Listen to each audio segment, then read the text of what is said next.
그리고 폭락장이 저는 반드시 필요하다고 생각하는 사람인데요. 근데 시장에서 오는 과실을 내 걸로 만들려면 내가 항상 시장에 있어야 된다. 사는 행위와 파는 행위 사이에 내가 보유해야 되는 행위가 있는 거죠. 그러니까 매도보다는 훨씬 더 중요한 게 매수인데, 그리고 폭락장이 저는 반드시 필요하다고 생각하는 사람인데요. 저도 이제 90년부터 주식시장에 있으면서 수도 없이 폭락을 많이 경험해 봤는데, 그때 당시는 정말 내일이 없을 것 같고 죽을 것 같고, 제가 맨날 정글에서 다닐 때 맨날 고객분들 막 밤에도 막 전화 와서 어떡할래 뭐 내 돈 어떻게 할까? 뭐부터 시작해서 지금까지 그런 일들이 수도 없이 있었는데, 지나 보면 그때 그 시기를 내가 어떻게 활용했느냐에 따라서 내가 훨씬 더 좋아지는 상황으로 가게 되는데요.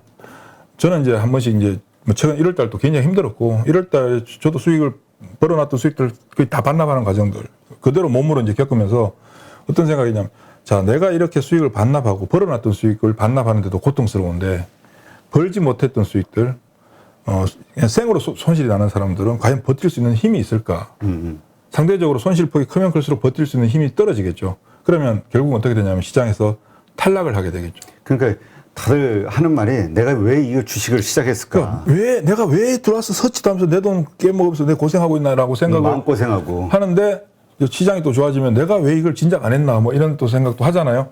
그러니까 시장이 어려운 구간이 발생하게 되면 결국 그 시장이 어려운 구간에서 시장이 제공해주는 시장의 역할은 무엇이냐면, 시장에 있는 사람들 모두에게 기회를 제공해 주기도 하나, 시장에 있는 대다수의 사람들을 시장으로부터 이탈시키게 만들어주는 역할을 하고, 거기에서 극도로 제한된 소수의 사람들한테 나머지 그 이후에 돌아오는 반작용을 모두 가져가게 만들어주는 역할들을 하게 되거든요. 그러니까 오히려 내가 안 좋은 상황에서 손실을 많이 봤다 이런 생각으로 다시는 내가 쳐다보지도 않으려 하고 떠난다면 다시 그 손실을 많이 할 기회를 버리는 거나 마찬가지다.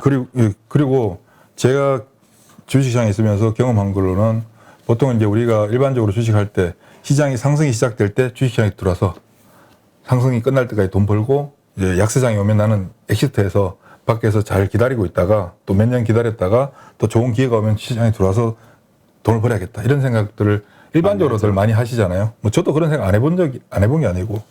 근데 시장에서 오는 과실을 내 걸로 만들려면 내가 항상 시장에 있어야 된다. 시장을 떠나게 되면 시장이 주는 그 기회가 언제 올지, 시장은 언제 올라갈지 아무도 알 수가 없는 거고, 시장이 어떻게 바뀔지는 아무도 알 수가 없는 건데, 시장에 있으면서 그걸 매일같이 시장에서 형성되는 부분들을 내가 계속 인지하고 같이 함께 가다가 보면 시장에 어떤 새로운 어떤 변화가 발생하게 되고, 그 발생하는 부분들을 온전히 내 걸로 만들 수가 있게 되거든요. 근데 그 온전한 걸로 만들었을 때, 이제 제가 주식 하시는 분들, 많은 분들 만나면 다들 오늘 주식 사면 오늘부터 주가가 급등하기를 다들 바라고. 그렇죠. 네, 자, 오늘 만약에 주식을 샀는데 오늘 주가가 급등하면, 대체적으로 하는 행동들이 뭘까요? 글쎄요, 뭘까요? 오늘 주식을 샀어요. 그냥 아주 샀는데 오늘 사자마자 주가가 막 급등을 했어요. 일단 기분이 너무 좋겠죠. 기분이 너무 좋고 돈을 번 거를 빨리 회수하고 싶은 생각이 들지 않을까요? 그렇죠. 그래서 매도를 하게 되거든요. 오늘 주식 샀는데 오늘 급등을 하게 되면 주식을 팔게 되는데, 팔고 나면 내일은 어떤 생각을 가지게 되냐면, 어제 내가 주식을 샀더니 급등하더라, 나는 주식을 잘하는 사람이야 라는 생각으로 매도한 그 자금 가지고 다른 종목들을 또 접근을 하게 되는데, 접근할 때 가지는 기본적인 생각은 나는 사면 급등할 거야 라는 생각을 기본적으로 가지고 접근하게 되거든요. 그러니까 잘못된 그 판단. 그렇죠. 그러니까 자기 스스로 과신하고 자기 스스로 오판해서 행동을 좀 더 과감하게, 어제 내가 급등할 때 비중을 예를 들면 20%밖에 안 샀는데, 내가 바보였지. 그 100% 샀어야 되는데. 그리고 그 다음에 오게 되면 20%가 아니라 100%를 살 수도 있는 거거든요. 근데 거기서 데미지를 입게 되면 결국은 손실이 발생할 수밖에 없는 구조로 가는 거죠. 근데 이 부분들을 내가 주식을 편입을 하고 시세가 올랐다 내렸다, 내가 산 가격이 10,000원이다 하면 얘가 10,000원, 2,300원 또 갔다가 9,900원 또 왔다가 9,800원 또 왔다가 또 11,000원 또 갔다가 다시 10,000원 또 왔다가, 이런 과정들이 시간이 계속 누적화되면 이 종목이 혹은 이 시장이 움직이는 그 가격에 대한 내가 내성을 가지게 되고, 거기에서 주가가 올라갔을 때 오늘 지금 주식을 사자마자 급등할 때 가지는 그 짜릿한 희열감과 더불어서 빨리 팔아야 된다는 그 생각에서 벗어나게 되거든요.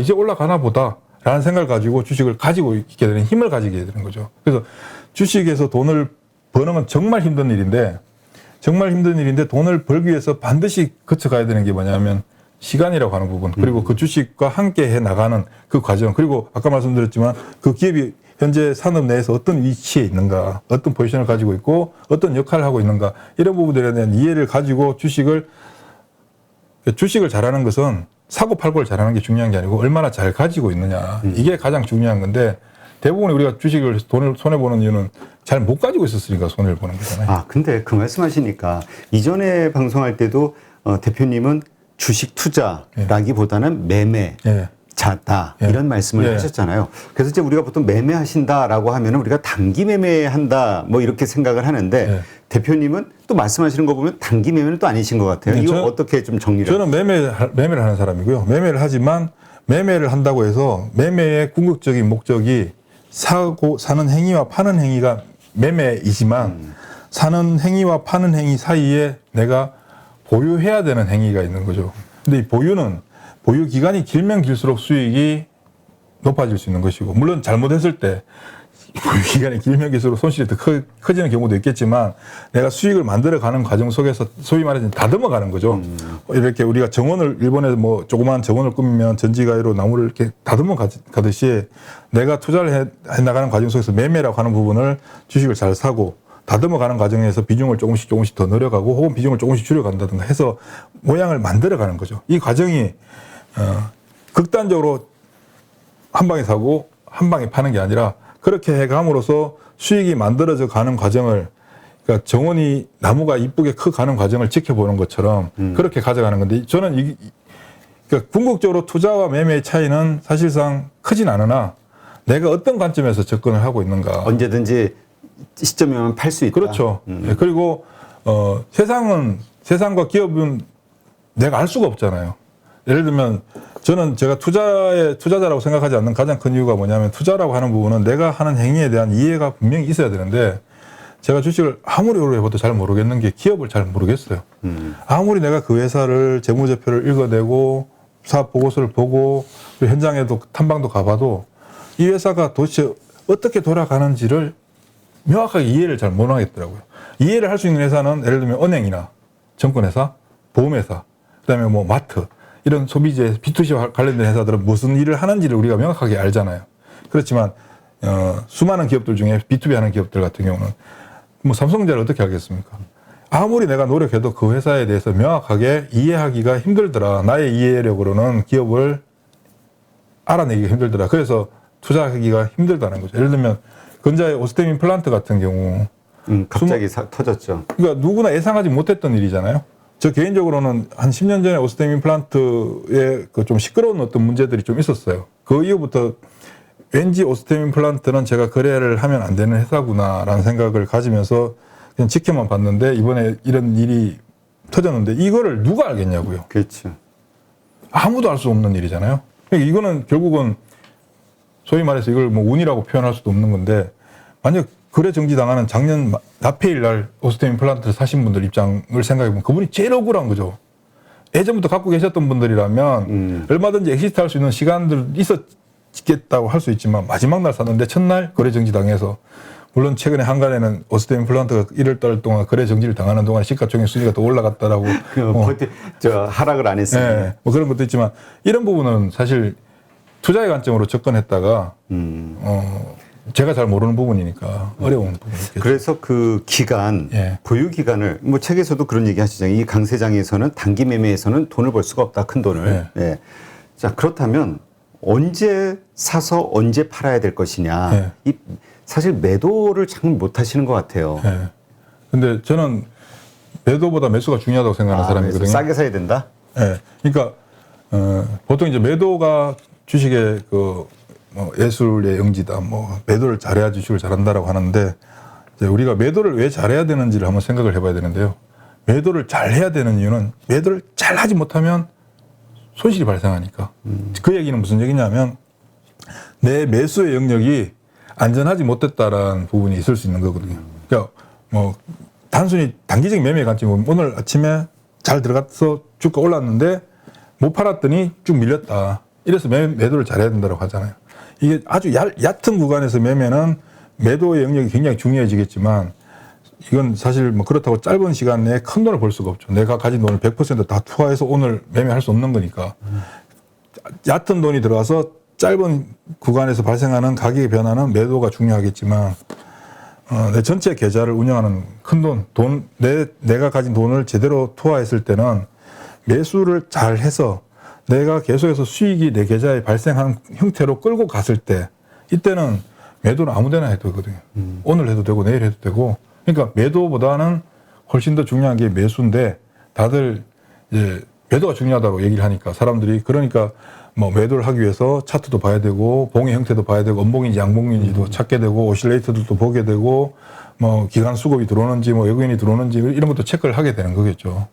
근데 그거보다는 매수가 월등히 중요하다. 알겠습니다. 자, 그렇다면 이제 지금 이렇게 시장이 큰 조정을 보이고 이제 우리가 어쨌든 좋은 실적이 되는 기업들은 크게 오를 것으로 예상되는 3월 이후에 금리 인상 이후에 어떤 이런 시장을 봤을 때 지금 작년의 주도주들이 또 주도주가 될 것이냐 아니면 새로운 주도주가 나올 것이냐 이거 가지고 이제 많이 논란이 있잖아요. 네. 그래서 핵심은 지금 앞으로 더 많이 오를 수 있는 주도주를 찾아서 거기에 들고 있어야 된다. 그럼 그게 어디가 될 것이냐 이런 얘기가 있는데 이 부분은 어떻게 보세요? 시장이 단편적으로 큰 어떤 추세가 잡히지 않는 예를 들면 경제 상황에 어떤 큰 변화가 없거나 기업의 실적들이 굉장히 제한적인 어떤 범위가 있을 때는 해마다 시장에서 움직이는 종목들이 바뀌죠. 해마다 바뀌지만 세상에 어떤 중추적인 어떤 변화의 물결이 발생했을 때는 그 변화의 중심에 있는 기업들 같은 경우는 해마다 바뀌지는 않아요. 산업의 특성상 산업이 1년 좋다고 1년 좋다가 안 좋아지는 경우가 아니라 몇 년씩 쭉 이어져 가는 현상들이 발생하게 되죠. 지금 현재 시장에서 가장 중심적인 역할을 하게 되는 건 우리가 뭐 누구나 다 알고 있는 2차전지 산업 같은 경우는 특히 2차전지 전 세계 1년에 판매되는 자동차의 대수가 약 1억 대 정도라고 해요. 2017년도에 9,700만 대 정도가 팔렸다고 하고 그 이후에 이제 자동차 회사들이 새로운 차를 개발하기 위해서 2, 3년, 뭐 5년 이상의 개발 기간이 들어가잖아요. 그 사이에 이제 페이스리프트를 통해서 신차가 나오는 어떤 주기 때문에 한 2년 정도의 그 텀이 있다고 하는데 사상 최고치 판매하고 한 2년 줄어들었다가 또 사상 최고치를 판매하고 경신하게 되는데 2017년도에 최고치를 경신한 후에 코로나가 발생해서 이 자동차의 판매 대수는 전고치를 넘어서지 못한 상황이지만 이제 1년에 평균 한 9천만 대 정도 전 세계적으로 1억 대 가까운 차가 팔리는데 불과 한 5년 전에 전기 자동차의 자동차 시장의 침투율이 한 3% 정도밖에 안 되는 수준이었는데 작년 우리나라 자동차 공업협회에서 나온 발표를 보면 작년 연말 기준으로 7.3%까지 올라왔대요. 그런데 새로운 어떤 제품이 세상에 나와서 기존 시장을 대체해 나가는 과정 속에서 주식시장에서 상관관계가 언제까지가 가장 크냐면 침투율이 보통 10%에서 한 15% 정도, 12%, 15% 정도까지가 될 때 그때까지가 이 산업의 주식시장에서 가격 변화가 가장 빠르게 나타나고 보통 15% 넘어서서 20%, 25% 정도 들어가게 되면 어떤 문제가 발생하냐면 그때부터는 경쟁이 굉장히 심해지면서 판가 경쟁이 이루어지게 되는 거죠. 그러면 그때 이제 우리가 예전에 많이 경험했던 치킨 게임이라고 하는 반도체 그렇죠. 치킨 게임이라고 하는 부분들로 들어가게 되면 이제 그때쯤 되면 2차 전지와 관련된 비즈니스를 하는 회사들 중에 부도난 회사들도 나올 거예요. 자금날 이기지 못하고 투자 부분을 내지 못해서 도태하는 기업들이 속출하게 될 테고 그때가 이제 시기적으로 보면 몇 년도 정도 되느냐라고 이제 얘기를 한다면 올해 2022년이잖아요. 2024년 정도 되면 전기 자동차가 내연기관 자동차 시장에 침투하게 되는 침투율이 뭐 한 14% 이상 정도 될 거라고 보여지니까 올해 2022년이죠. 그러면 지금 현재 작년 연말 기준 7.3%에서 10% 정도까지 갈 때는 올 연말까지 아마 예상은 다들 뭐 한 9%, 10% 정도 예상을 하고 있는 것 같은데 올 연말이나 내년 초까지는 2차 전지의 그 시장에서 어떤 우위를 점하는 그런 형태가 더 남았다라고 생각 들고요.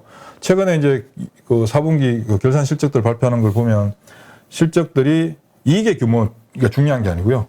매출액의 증가세가 2차 전지 업체를 따라가는 업종이 없죠, 지금 현재. 대부분이 보통 지금 분기 실적들이 뭐 30%에서 40%씩 막 점프업 하는데 영업이 오늘 뭐 예를 들면 솔루스 첨단 소재 같은 경우가 최근에 매출은 크게 증가했는데 영업이익이 급감했죠. 그 급감한 이유가 앞으로 판매해야 될 제품들을 생산하기 위한 투자 활동의 자금들이 비용들이 많이 들어가서 영업이익이 크게 줄어들었거든요. 매출은 늘었는데 근데 그것 때문에 주가가 빠졌는데 이런 회사들은 지금 당장 회사에서는 내가 돈을 버는 게 목적이 아니라 시장의 점유율을 내가 얼마나 가져가는가 이게 가장 중요한 부분이니까 투자를 더 해야 되는 거겠죠. 이런 부분으로 인해서 주가가 오늘 들어간 현상은 어떻게 보면 또 매수 기회다. 좋은 기회를 제공해 줍니다. 물론 이제 장중에 빠질 때 막 사면 안 되는 거지만 그러면 이렇게 질문을 드릴게요. 2차 전지, 그러니까 전기차 시장이 앞으로 대세가 될 것이다. 그리고 그 가운데 2차 전지가 아마 핵심적인 부품으로서 성장할 것이다. 그런데 구체적으로 그러면 그 수혜를 가장 크게 받는 게 소재냐, 예. 장비냐, 예. 아니면 정말 완성 셀 배터리 업체냐. 예. 나뉘잖아요, 이 의견들이. 이게 이제 불과 얼마 전까지만 하더라도 2차 전지와 관련돼서 시장에서 디테일하게 평가를 안 했었어요. 그냥 2차 전지는 2차 전지 그냥 그러면서 뭐 양극재는 에코프로 BM, LNF, 음극재는 포스코 케미칼 뭐 이런 식으로 이제 정의했는데 시간이 좀 지나면서 실제 이제 양극재 그러니까 소재 쪽에서 양극재 시장이 가장 크니까 그렇죠. 가장 캐파가 큰 에코프로 뭐 SK랑 뭐 대규모 거래도 하고 그렇죠. 또 그런 부분들이 시장에서 인식되면서 걔네들의 주가가 큰 폭으로 올랐죠. 근데 우리가 여기서 잘 생각해 봐야 되는 게 2차 전지라고 하는 건 결국은 전기 배터리고 전기 자동차의 원가의 40% 정도가 배터리가 차지하고 있고 전기 자동차를 생산하는 완성차 업체는 물론 기존의 전동화, 자동화 부분도 중요하고 동력을 모터에서 전기 배터리에서 동력을 모터로 전달시켜서 주행하는 어떤 부분들도 중요하겠지만 기존의 내연기관 자동차처럼 엔진과 미션의 조합, 엔진의 성능, 연비 개선 문제 뭐 이런 부분들이 아니라 그냥 자동차 형태의 플랫폼에서 배터리를 탑재했을 때 차가 만들어질 수 있는 환경이니까 내연기관 자동차 시대보다 경쟁이 훨씬 더 심해지겠죠. 자동차를 생산하겠다고 생산업체는 엄청나게 더 늘어나니까 그럼 배터리를 소재, 장비를 갖추고 소재를 받아서 배터리를 양산해서 자동차 회사에 공급을 하게 되는 이 구조에서 최종 구매자는 자동차 회사인데 네. 최종 구매자가 자동차 회사지만 구매자는 갑이잖아요. 그렇죠. 원래 원청업체라고 할 수 구매자가 갑이고 공급자가 을인데 지금 현재 기본적으로 배터리에 대한 공급 우위에 놓여 있느냐 수요 우위에 놓여 있느냐를 놓고 보면 현재 공급이 부족한 상태잖아요. 공급이 부족하니까 뭐 GM도 그렇고 포드도 그렇고 뭐 스탈린티스인가요? 뭐 수많은 자동차 회사들이 우리나라 배터리 회사들과 손잡고 합작 공장을 지으려고 하는 부분들이 부족하기 때문에 그러니까 구매를 해야 되는 자동차 완성차 업체가 배터리 셀을 제조하는 업체한테 갑 행세를 못하죠. 못하게 되는 거고요. 그럼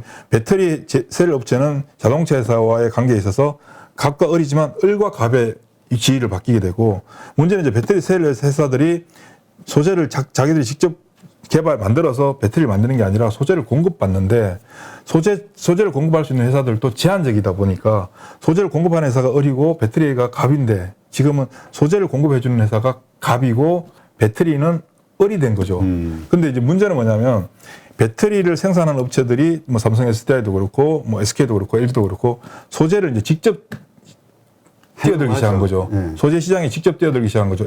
LG화학이 LG 에너지 솔루션으로 물적 분할해서 기업을 배터리를 만드는 회사를 만들고 난 후에 LG화학이 양극재 뛰어들겠다. 양극재를 자체적으로 하겠다. SK 이노베이션도 SK온으로 분리하고 나서 SK 이노베이션이 분리막도 하고 양극재도 하겠다. 그러면 소재 쪽은 현재는 공급자가 제한돼 있으나 소재는 또 기술 개발을 계속 해나가면서 811이냐 뭐 9반반이냐 뭐 이렇게 얘기들 많이 하잖아요. 이게 계속 기술 경쟁이 심화되는 부분이니까 결국은 이 부분이 배터리 셀 업체가 소재 업체가 되고 그다음에 전기 자동차 완성차 업체가 배터리 셀을 제조하는 제조사가 되고 그러다 보니까 최근에 나타난 현상들 중에 하나가 소재 업체들이 직접 배터리 셀을 만들려고 하는 움직임들도 나타나고 있어요. 그럼 여기서 종합해 본다면 배터리 2차 전지 소재 쪽의 경쟁 부분은 굉장히 치열해져 가고 있구나. 그리고 기술 개발이 이루어지게 되면 단가 압박 현상도 그렇겠죠. 근데 문제는 배터리 자체가 부족한 상황이고 배터리를 많이 만들어야 되게 되면 현재 가장 중심이 되는 데가 어디냐면 배터리를 만들기 위한 공장 안에 들어가는 장비들은 배터리 소재의 개발을 통해서 뭐 예를 들면 전고체 배터리가 나오든 기존의 배터리가 나오든 간에 공정 자체에 큰 변화는 없거든요. 그럼 현재 2차 전지와 관련해서 갑 중에 갑은 장비 회사예요. 그 말씀 드니까 갑자기 그 예전에 그 서부 개척 시대 때 황금 예. 찾아갔을 때 청바지 뭐 그렇죠, 리바이스. 삽 예. 뭐 이런 거 예. 만들었던 데가 돈 벌었다는 그렇죠. 것처럼. 지금 구간에서는 배터리 장비가 갑 중에 갑이고요. 이제 여기서 시간이 좀 더 지나게 되면 장비 회사들은 일정 수준의 공장 규모가 이루어지게 되면 장비 회사들은 힘들어지겠죠. 굉장히. 그렇죠. 대충 설비가 다 끝나면 그 다음에는 그렇죠. 이제 지금 현재 이제 배터리 자동차 회사들과 배터리 회사들이 발표에는 앞으로 생산하겠다라고 발표한 배터리의 규모가 약 600와트시 정도 되는데 이 600와트시뿐만이 아니라 뭐 이것저것 하면 신규 정설 규모가 한 100조 정도 되는 거죠. 100조 정도의 새로운 공장이 만들어져야 되는 거고 이 만들어지는 과정 속에서 일단 1차적으로 장비가 들어가야 되는 거고 장비도 수율이 좋아야 되잖아요. 장비의 기술 이 부분이 굉장히 중요해서 불량품이 나오면 안 되는 거니까. 그렇죠. 그러니까 소재는 조금 더 싼 걸 찾더라도 장비는 가격 가지고 따져 들어가기는 좀 어려운 부분이 있죠. 그러니까 장비 쪽이 현재 그러니까 앞으로 올해 내년 정도까지는 2차 전지 쪽에서 장비가 가장 유리할 수밖에 내년까지는. 예. 그러니까 작년까지는 장비와 소재에 대한 시장에서 평가 구분이 없었어요. 근데 이제부터 이제 그런 디테일한 구분들이 이루어지겠죠. 그렇군요. 예. 그렇다면 2차 전지 장비주도 여러 회사들이 있잖아요. 예. 우리가 투자의 탑픽으로 고를 수 있는 그 조건을 뭘로 찾아야 될까요? 기업 규모, 매출 규모? 매출 규모, 근데 굉장히 아쉬운 게 우리나라 주시장에 상장되어 있는, 뭐 상장뿐만이 아니라 대체적으로 우리나라 시장에 있는 2차 전지 장비 회사들의 볼륨이 작아요. 왜냐하면 2차 전지가 개발된 나라가 일본이잖아요. 그 장비는 대체적으로 일본이 강하고, 그 다음 독일도 강하고, 소위 말하는 기술 강국들. 우리가 상대적으로 좀 취약한 영역이긴 하나, 문제는 뭐냐면 완성된 배터리 셀을 생산하는 업체가 우리나라 업체들이 주를 이루고 있잖아요. 그러니까 우리가 설비를 할 거니 의사소통도 쉽고 좀 이렇게 그렇죠. 여러 가지 좋은 그리고 우리나라 기업들이 그에 대한 준비들을 하는 과정 속에서 소위 말해서 이제 어떤 새로운 장비가 들어가게 되면 기술 테스트라고 하는 시간이 굉장히 오랫동안 거치잖아요. 그렇죠. 그냥 우리 새로운 거 개발했으니까 쓰세요. 좋다, 잘 쓸게. 이게 아니라고요. 실제 제대로 제품이 나오는지에 대한 기술 테스트를 몇 년씩 하게 되는데 그 몇 년씩을 해서 지금 이제 탑재가 되게 되면 그보다 더 좋은 기술을 가진 장비들이 나오게 됐다고 가정을 한다면 여기서 또 기술 테스트 하는데 시간이 또 걸리겠죠. 그렇죠. 그러니까 우리 시장에서 그나마 이제 뭐 PNT나 원익 PNE, 코인테크 뭐 이런 회사들이 볼륨은 작지만 어느 정도 안정적인 우리 배터리 3사한테 공급하고 있는 기본적인 레코드가 있으니까 새롭게 정설하는 공장에 같이 들어가겠죠. 그리고 지난번에 작년 연말쯤인가요? 11월 달쯤에 그 독일 스탈틴스가 뭐 자동차 연합회 있잖아요. 그 유럽에. 네네, 그 회사가 자동차 배터리 2차 전지 배터리를 이제 공장을 짓고 생산을 하겠다고 한국에 와서 일종의 컨퍼런스 같은 걸 했는데 우리나라 기업들 초대해서 했는데 어떤 기업들을 초대했냐면 배터리 장비 회사들만 초대해가지고 우리가 배터리를 만들 테니까 당신들의 장비를 우리한테 공급해 주세요라는 관점에서 컨퍼런스를 한 적이 있어요. 그만큼 우리나라 기업의 아주 작은 기업들이지만 기술력 부분은 이미 세계적으로 인정받고 있고 특히 일본 장비에 비해서는 가격적인 매력도 가지고 있고 그리고 완성 3사를 통해서 이미 기술도 입증된 상태니까 여기서 우리가 투자의 기회는 반드시 나온다라고 저는 생각하고 있습니다.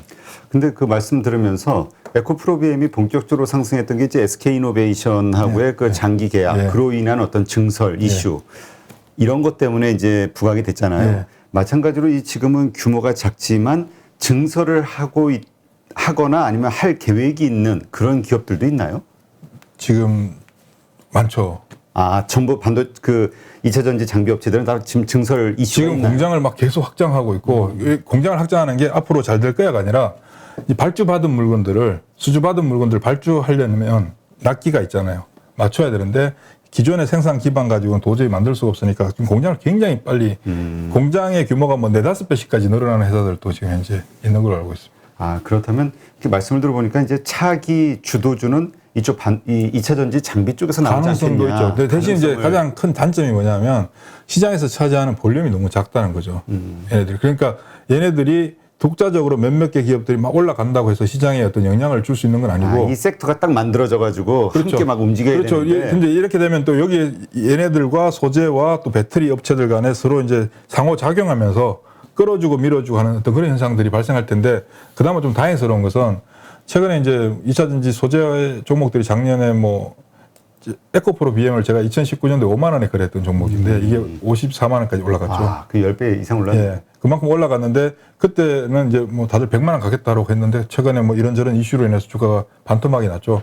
그렇지만 이슈는 발생했지만 에코프로 BM의 비즈니스 환경이 바뀌었느냐. 물론 가장 제가 이제 고민하고 있는 부분은 에코프로 같은 경우는 요즘 이제 ESG 부분에 이 문제가 발생하게 된다면 에코프로 BM과 거래하고 있는 업체들이 에코프로 BM과 계속 거래를 할 수 있을까? 예를 들면 뭐 삼성 SDI가 에코프로 BM과 에코프로 EM이라는 합작회사를 만들었잖아요. 그리고 SK가 대규모 발주를 해서 쓰고 있는데 만약에 이 ESG라고 하는 부분에 문제가 돼서 어떤 ESG 펀드에서 SK 이노베이션을 그 부분으로 인해서 좀 별로 안 좋게 평가한다든가 삼성 SDI를 좀 안 좋게 평가한다고 한다면 이 에코프로 BM과의 거래 관계가 계속해서 원활하게 이루어지긴 좀 힘들 수도 있겠죠. 이런 부분들이 이제 가장 크게 문제가 되는데 반면에 본질적인 어떤 환경은 바뀌지 않았으니까 가격적인 어떤 측면에서 시장 그동안 진입하지 못했던, 가져보지 못했던 사람들한테는 새로운 기회를 주게 되는 것이고,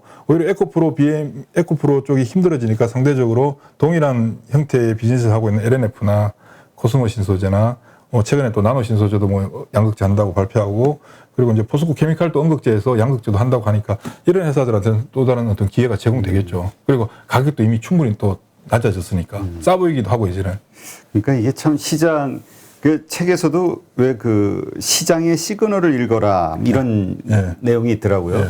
그러니까 이렇게 나오는 여러 가지 데이터들, 그 다음에 시장이 보여주는 여러 가지 신호들을 정말 잘 해석을 하고 그거에 맞게 액션을 취해야 되는데 워낙 많다 보니까 어려워요. 근데 그 중에 하나가 책에도 있지만 왜 기관의 리포트는 늦게 나온다, 뭐 믿지 마라 이런 말씀을 하셨는데 오늘 저희 방송에서도 가끔 그런 얘기를 하거든요. 기관에서 매도나 안 좋다라는 리포트 나왔을 땐 바닥 아니야? 뭐 이런 얘기.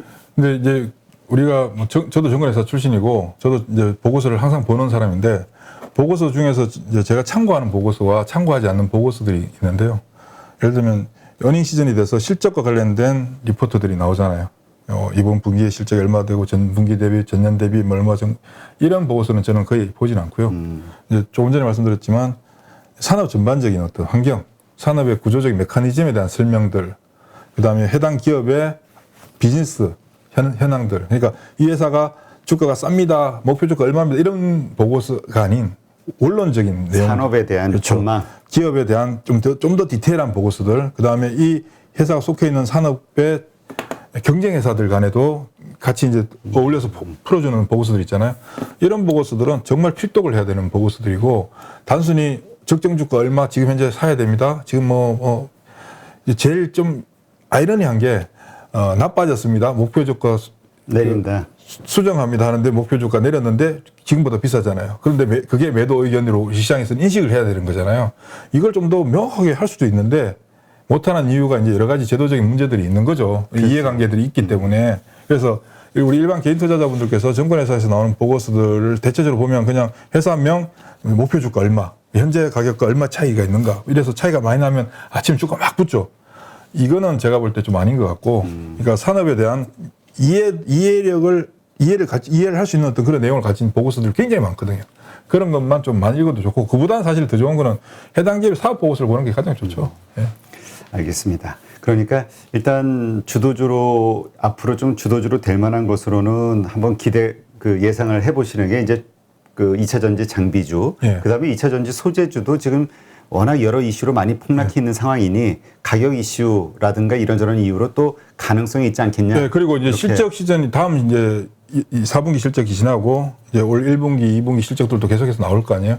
이때 실적에 점프업을 해줄 수 있는 업종들이 지금 이제 반도체도 있을 수 있고 OLED도 있고, 특히 이제 최근에 살아나고 있는 게 PCB 쪽, PCB 쪽, 그다음에 핸드셋, 통신 장비도 지금 워낙 처절한 바닥에 놓이는 상황이니까 얘네들도 조금만 좋아지면 기저 효과에 인해서 좋아지겠죠. 그리고 지금 리오프닝과 관련돼서 화장품, 여행주들, 항공주들도 반사적인 어떤 기저효과 현상들이 나타날 텐데 문제는 이제 지속적으로 1분기, 2분기, 3분기, 4분기 해서 계속해서 실적에 한 분기가 아니라 앞으로 예. 계속 좋아질 곳이 그러니까 어디냐. 단순히 기저효과에서 한번 확 좋아졌다가 다시 돌아가는 어떤 관점이 아닌 추가적으로 계속 계단 형식으로 실적들이 점프업이 되는 모습을 보여줄 수 있는 업종이 어디에 있을까라고 한다면 가장 유리한 쪽이 조금 전에 말씀드렸던 그쪽 부분이고 그 부분들을 백업해 줄 수 있는 그러니까 환경적으로 시장에서 안정적인 실적의 꾸준한 어떤 형태를 보여줄 수 있는 게 지금 반도체 소재 장비를 비롯한 IT 하드웨어가 되겠죠. 그리고 얘네들이 움직여주게 되면 또 연결된 곳이 시장에서 연결된 게 이제 바로 이제 디지털 컨텐츠 쪽으로 연결되거든요. 물론 최근에 이제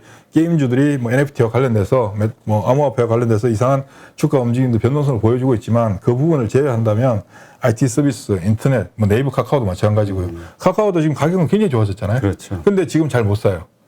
더 빠질 것 같아요. 예. 그러니까 네이버 카카오를 위시한 그리고 아직 이제 작년 하반기에 잠깐 움직였다가 뭐 바람이 불었다가 일종의 뭐가 뭔지 모르는 상태에서 바람이 불었다가 이제 진위 여부를 이제 확인하는 과정 속에서 새로운 산업으로 완전히 자리 잡아가고 중추적인 역할을 하게 된 게 결국 메타버스 그렇죠. 쪽으로 피해갈 수 없는 거죠.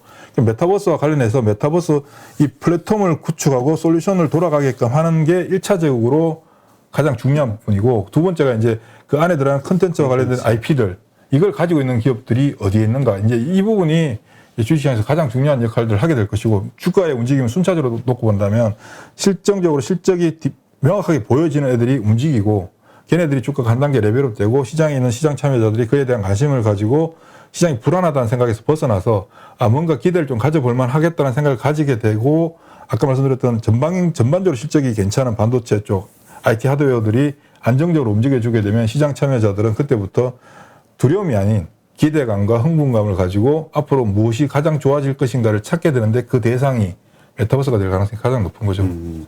메타버스. 네. 근데 말씀 듣다 보니까 많은데요? 주도주 될 가능성이 있는 그 섹터들이? 네. 뭐, 그러니까 주도주가 될 것인가 아니면 시장을 백업을 해줄 건가를 봐야 되는데 예를 들면 리오프닝과 관련된 애들은 잠깐 이벤트성에 그렇죠. 예, 그리고 일종의 기저 효과에 의한 것이고 아까 말씀드렸지만 그 이후에 실적이 이제 진짜 본 게임이 되는데 그 이후에 그렇게 과연 좋아질 것인가 기대만큼 그거는 아니라고 보여지고요. 뭐 화장품도 마찬가지겠죠.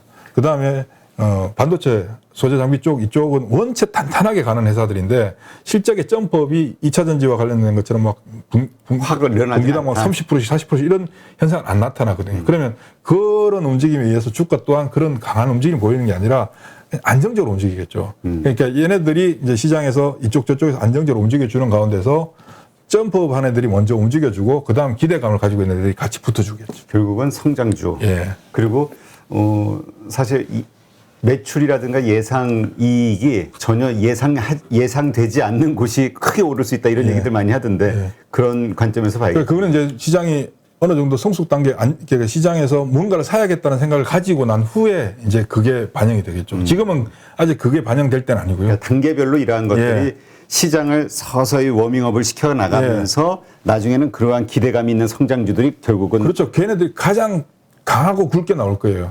그건 이제 아마 제가 볼 때 올 하반기로 가게 되면 이제 돈들도 움직일 것이고 시장에 있는 사람들도 시장에서 뭔가 이루어지고 있다는 걸 확인하게 되면 반응하게 되겠죠. 지금은 시장은 우리가 이제 항상 얘기하자면 주식은 꿈을 먹고 사는 곳이다라고 얘기를 하는데 지금은 사람들한테 꿈이 없어요. 그렇죠. 꿈이 없고 현실만 있기 때문에 실적 자꾸 보게 되죠. 현실만 있기 때문에 감성적으로 접근하는 것이 아니라 이성적으로 접근을 하게 되죠. 그러니까 더 조심하게 되고 근데 이제 시세라고 하는 건 소위 말하는 버블이 형성될 때는 모든 사람들이 시장에 있는 사람들이 이성적으로 행동하고 생각하는 것이 아니라 감성적으로 생각하고 행동할 때 정말 버블이 형성되게 되는데 그거는 좀 더 시간이 지나야 됩니다. 네, 알겠습니다. 이렇게 말씀을 듣다 보니까 전반적인 일단 이건 전제로 방송 보시는 분들 이거는 이제 우리 홍성학 대표님의 개인 의견이시니까 참고만 잘 하시고요. 또 다른 의견 가지신 분들의 의견도 좀 이렇게 들으면서 자신의 어떤 중립적인 시각을 가지시는 게 필요할 것 같고요. 근데 어쨌건 전반적인 시장의 어떤 흐름, 그 다음에 상승으로 갔을 때의 여러 가지 조건들, 그리고 그 가운데서 주도주들이 무엇이 될 것이냐에 대한 힌트를 많이 얻을 수 있네요. 네, 알겠습니다. 대한민국이 한 번도 경험하지 못한 가장 강력한 주식 시장이 온다. 말씀 들으니까 이게 그 기대감을 주는 그 성장주들의 버블이 확 됐을 때 그때일 것 같은데요. 그렇죠. 네. 네, 오늘도 이렇게 좋은 인사이트 함께해 주신 홍성학 대표님께 감사드립니다. 네, 오늘 수고 많으셨습니다. 고맙습니다.